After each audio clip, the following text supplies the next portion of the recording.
Oh, good morning. Good morning, ladies and gentlemen, and others who shall remain nameless. Yes, and oh yeah, it looks like a beautiful day. It looks like a beautiful day. Yeah, so anywho, I'm out and about. I'm going to talk about car-centric cities. Yeah, we've done quite a number on ourselves as a society by forcing car ownership as a basic necessity for survival in our cities. We've created a system where, if you don't own a car, you are less of a person. And that's how we treat the people now. You don't have a car, you're less of a person. Our cities are built in a way that if you don't have a car, you're screwed. And we're deliberately doubling down on this sort of insanity. Taking cities that were once pedestrian friendly and making them car-centric. It's not just that we've bulldozed cities to create more car infrastructure to make life easier for people in cars. We've actually made cities downright hostile to pedestrians. We've made cities so unfriendly to pedestrians that they're unlivable.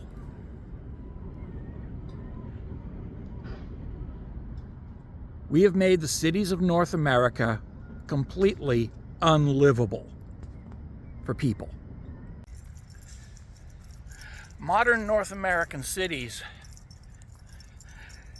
have become so car-centric that city councils, municipal governments in many cities go to great lengths to make public transit downright fucking punitive.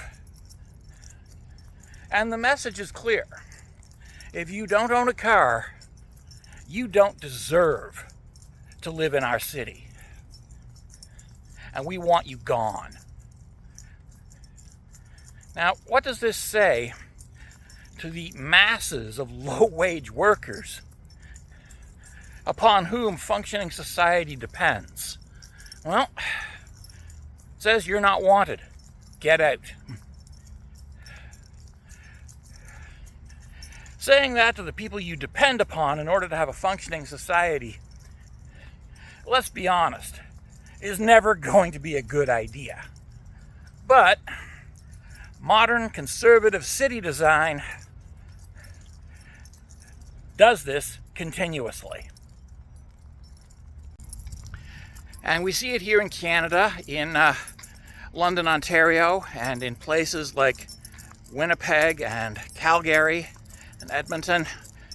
The enormous effort made to cater to the car, and the enormous effort made to let pedestrians know that they don't belong here. It's decidedly unhealthy. Not good for a functioning society. Yeah.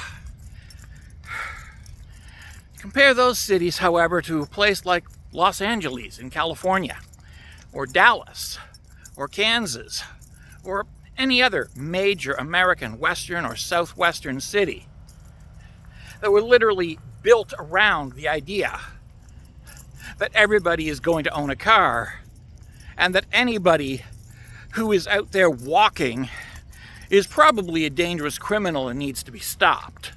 And this is quite literally the mentality in many of those cities. The song "Nobody Walks in LA" tells a frightening and disturbing truth. Being a pedestrian is considered suspicious. And that's an American phenomenon that has spread to Canada. In those Canadian cities that are utterly Americanized and carified, being a pedestrian is suspicious. And Police will use this as an excuse to engage in all manner of legal fuckery, up to and including extreme violence. Yeah, just because you're walking instead of driving. So in a very real sense, if you don't have a car, you're not really a person. And that is the problem.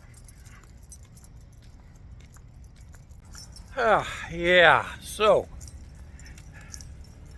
with that in mind, and the ever-increasing cost of both cars and gas, what are we looking at for the future?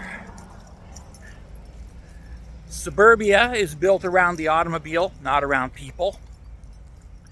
Downtowns have either been bulldozed or allowed to fall into decay in order to support car-centric shopping malls, big box stores, strip malls, and whatever else is being used to draw people of suburbia away from the downtown and into the countryside, where good farmland is being paved over to build, again, parking lots and big box stores.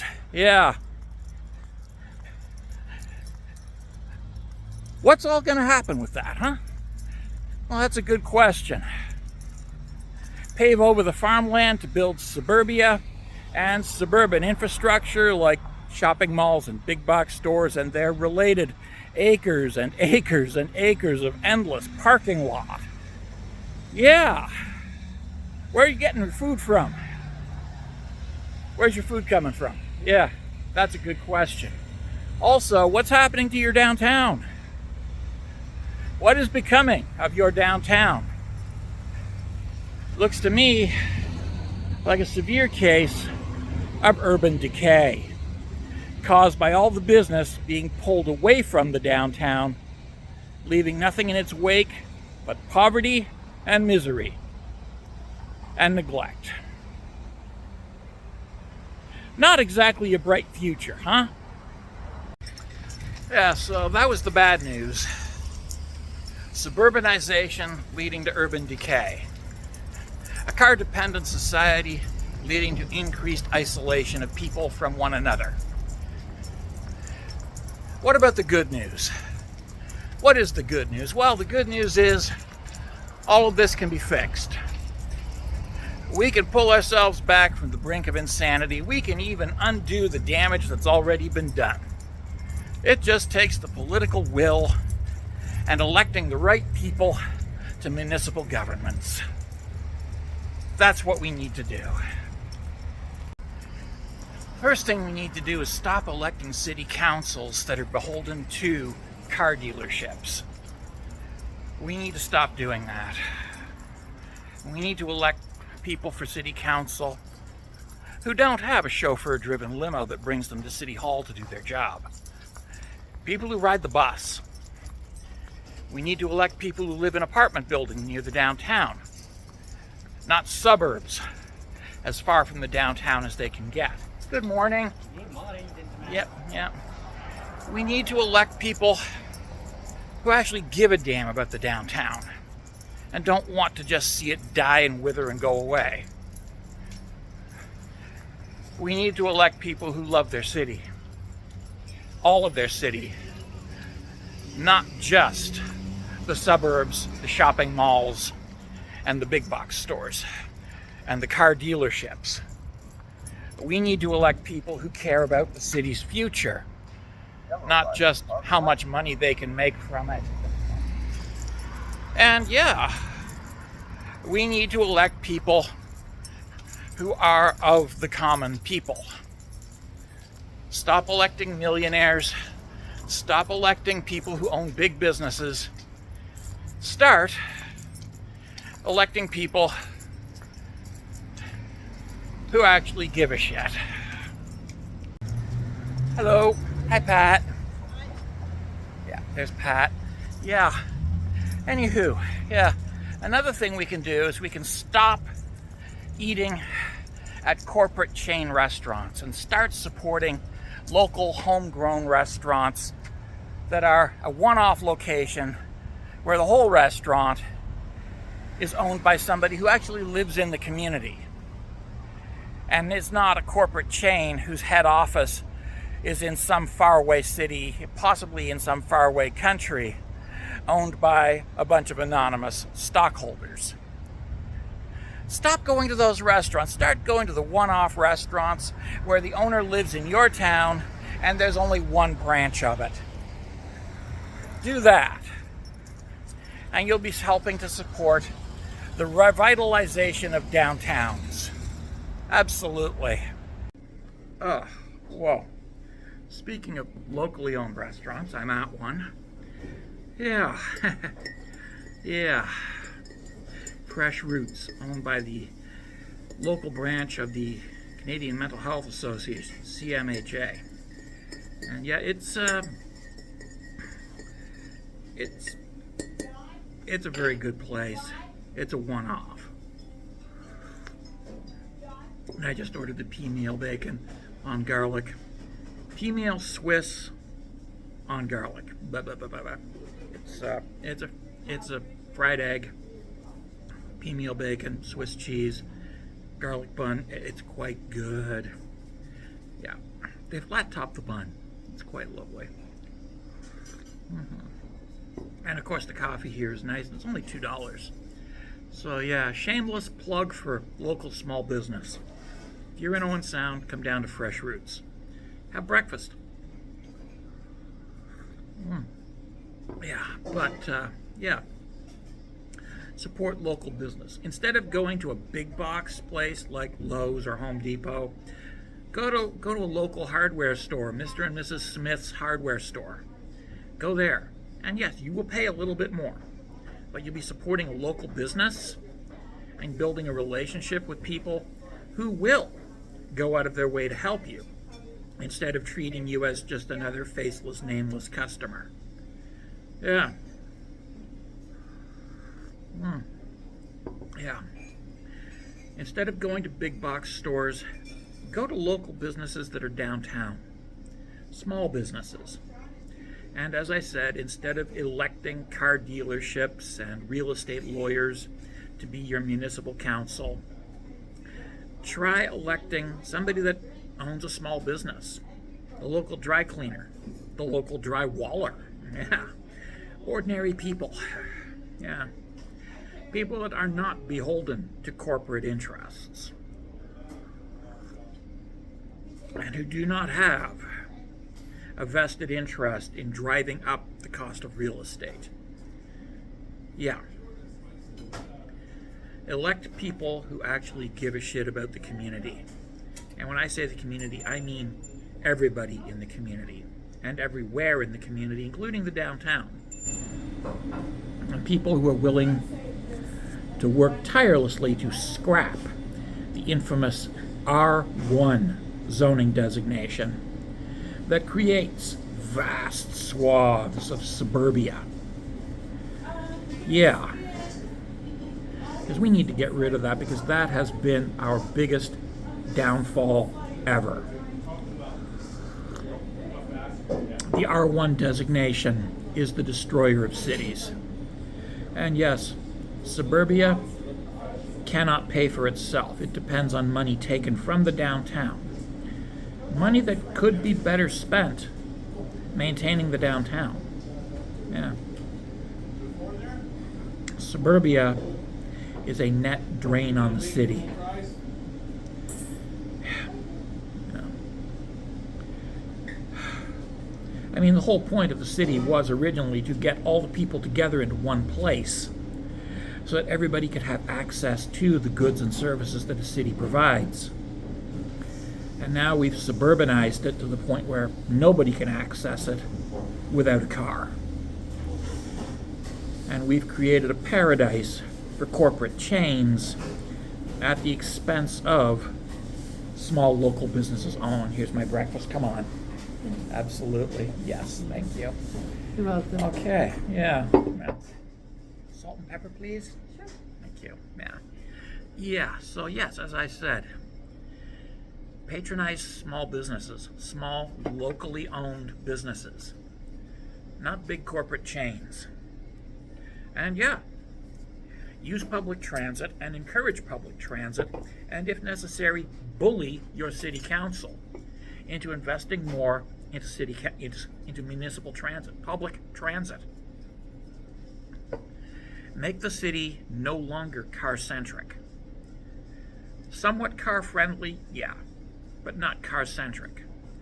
And make sure that that car-friendly does not come at the expense of being pedestrian-friendly. Change the way we do cities to quite literally the way we did cities 100 years ago. Because 100 years ago, we had pedestrian-friendly cities. And streets were a place for people to walk, shop, play, and live.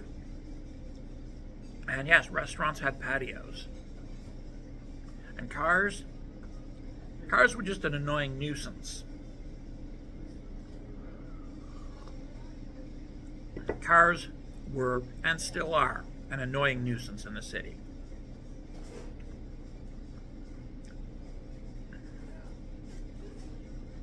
We don't need everybody to drive a private automobile from their home to their work. We don't need that. And yes, it was said by somebody, I forget who, they said, a successful civilization is not a city where everybody drives to a car, drives everywhere in a car. It's a place where the president goes to work on public transit.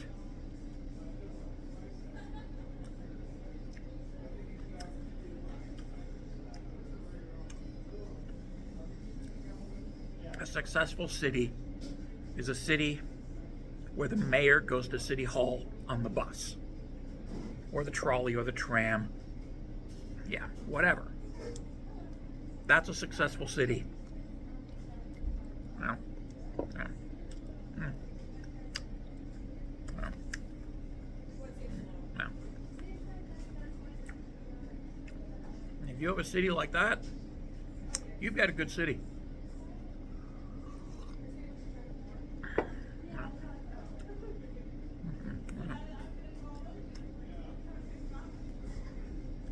It's better if your city council is comprised of small business owners and small business employees.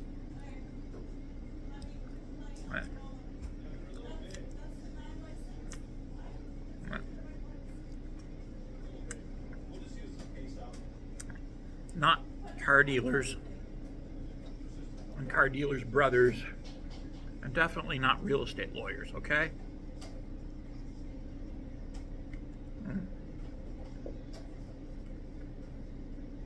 In fact, let's stop electing lawyers altogether. Let's elect drywallers, carpenters, cooks, tailors, bakers, market gardeners. Damn flies. Yeah. Market gardeners. Ordinary people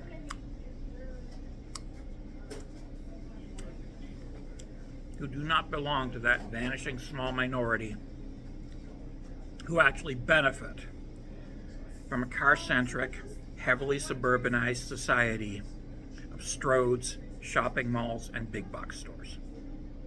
Yeah.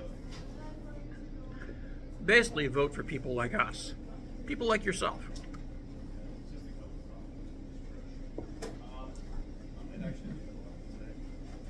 And if you can't find an ordinary person to vote for,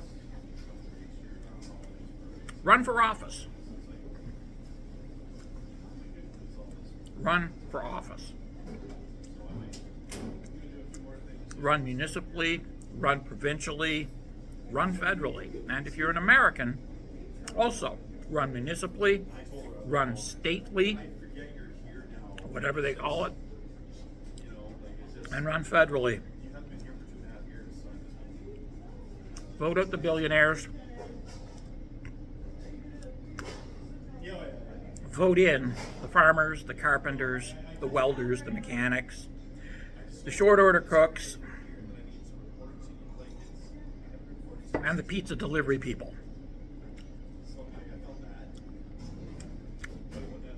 People like us.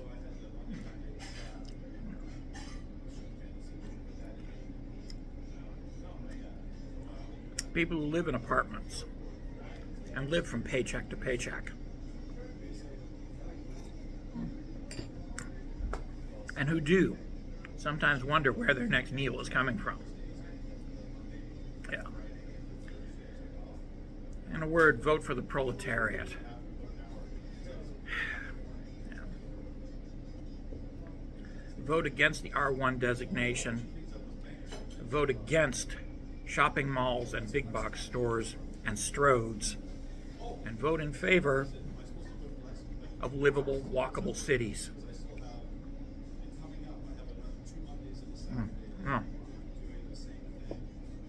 With good public transit.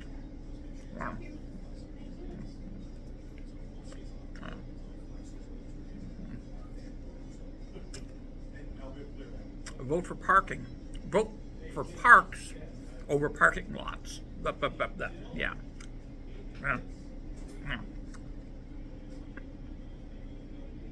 And vote for town squares that only see motor vehicles during emergencies, during deliveries, or during garbage cleanup.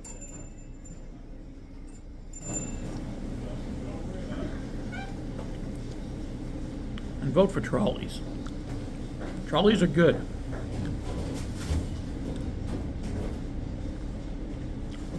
Vote for modernizing them, updating them, upgrading them, and making them more comprehensive and more accessible. I mean, the Dutch are doing it. The French are doing it. The Swedes are doing it. The Danes are doing it. The Germans are doing it. The Swiss are doing it. The Chinese, the Japanese, the Vietnamese, the Thai, and the Taiwanese. They're all doing it. If they can do it, so can we. Well,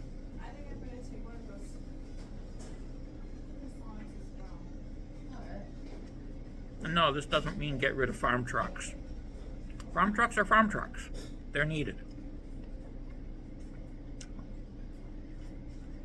But suburban commuter pickup trucks, those are not needed.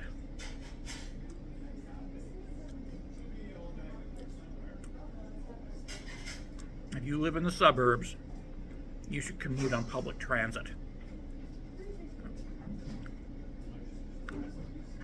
You work in an office, you definitely do not need an oversized pickup truck. Those things are just a penis extender whereby you overcompensate for your obvious shortcomings. Just ask your wife. Yeah. Okay, so with that in mind, yeah.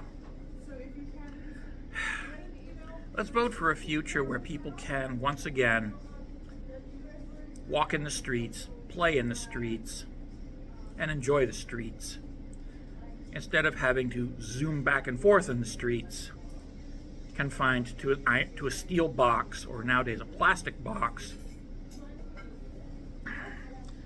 driven by a noisy, stinky gasoline engine. And before you say, oh, but electric cars, no, that's not solving the problem. Electric cars just kick the can further down the road. Let's get rid of the private urban car, the suburban commuter automobile, and the suburban commuter pickup truck. We don't need those. If you're not running a construction company, a delivery company, or a farm, you don't need a pickup truck.